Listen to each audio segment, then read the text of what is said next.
اس طرح اس علاقے میں اسلامی حکومت کا آغاز ہوا۔ یہ حملہ افغانستان کی طرف سے ہوا اور اس طرف کے علاقے ان کی حکومت میں شامل ہو گئے۔ اس کی وفات کے بعد اس کے غلام قطب الدین ایبک نے حکومت کی باغ دوڑ سنبھالی اور التمش کے نام سے مشہور ہوا۔ اس طرح خاندان غلامہ کا دور شروع ہوا۔ پھر یہاں کئی خاندانوں نے حکومت کی، ان میں لودھی خاندان بھی تھا۔ بالآخر ظہیر الدین بابر نے 1526 میں یہاں مغلیہ دور کا آغاز کیا۔ یہ طویل دور اختتام پذیر ہوا 1857 کی جنگ آزادی پر، جب انگریز یہاں قابض ہو گئے اور آخری مغلیہ بادشاہ کو ان کے بیٹوں سمیت مار دیا گیا۔ مسلمان یہاں ہزاروں سال قابض رہے، لیکن انہوں نے یہاں کے لوگوں کو مسلمان ہونے پر مجبور نہ کیا، لیکن پھر بھی بڑی تعداد میں لوگ مسلمان ہو گئے۔ ایسا کرنے میں ان بزرگان دین نے اہم کردار ادا کیا جو عراق سے یہاں آئے۔ مسلمانوں نے مذہبی رواداری کو اپنایا اور ہندوؤں کو ان کے مذہب پر عمل کرنے دیا۔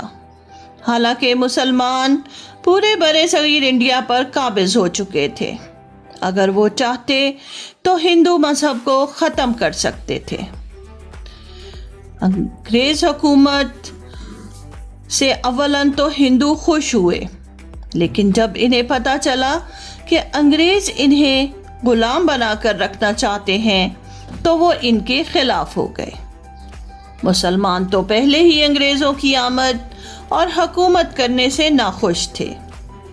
انگریزوں نے مقامی لوگوں کو خوش کرنے کی بے حد کوشش کی، لیکن وہ اس میں ناکام رہے اور بالآخر انہیں برِ صغیر کو آزاد کرنا پڑا۔ انگریز چھوڑتے ہوئے اس ملک کو تقسیم کر گئے۔ یہ تقسیم کیوں ہوئی؟ یہ ایک لمبی کہانی ہے۔ 1857 کی جنگ آزادی ہندوؤں اور مسلمانوں نے مل کر لڑی، لیکن ہارنے کے بعد ہندوؤں نے نہ صرف مسلمانوں کا ساتھ چھوڑ دیا بلکہ مسلمانوں کو ہی اس جنگ کا ذمہ دار ٹھہرایا۔ انگریز بھی مسلمانوں کے خلاف تھے کیونکہ انہوں نے اقتدار مسلمانوں سے چھینا تھا۔ انہیں ڈر تھا کہ مسلمان اپنا اقتدار واپس حاصل کرنے کی کوشش ضرور کریں گے۔ ہندو قوم بھی انگریزوں کی غلامی سے خوش نہ تھی۔